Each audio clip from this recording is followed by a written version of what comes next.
how are you as a business owner? Yun na lang siguro ang hapot Kasi sabi mo nga kung kwarta mo lang habol, Opo. masakit. Pero how are you as a business owner in total? Business owner, bakong bakong advocate. So, Yeah. oo. So, sa business owner kaya, garong di ako nagkukuadig din ning kwarta for myself. Parang, kung may makuaman, pinapaikot mi siya to support si mga artists, si mga creatives.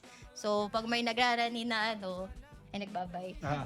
Pag may nagrarani na mga self-produced na artist, yun to si tinatabang mi. So, Talaga, sir, ma'am, garo ka mo community recording na just for the community din talaga. Iyo po talaga. So, ang gusto mi talaga is mas dakol, mas dakol na kaakian, mas dakol na artists or creatives ang makapag-create, makapag-share kang art ninda.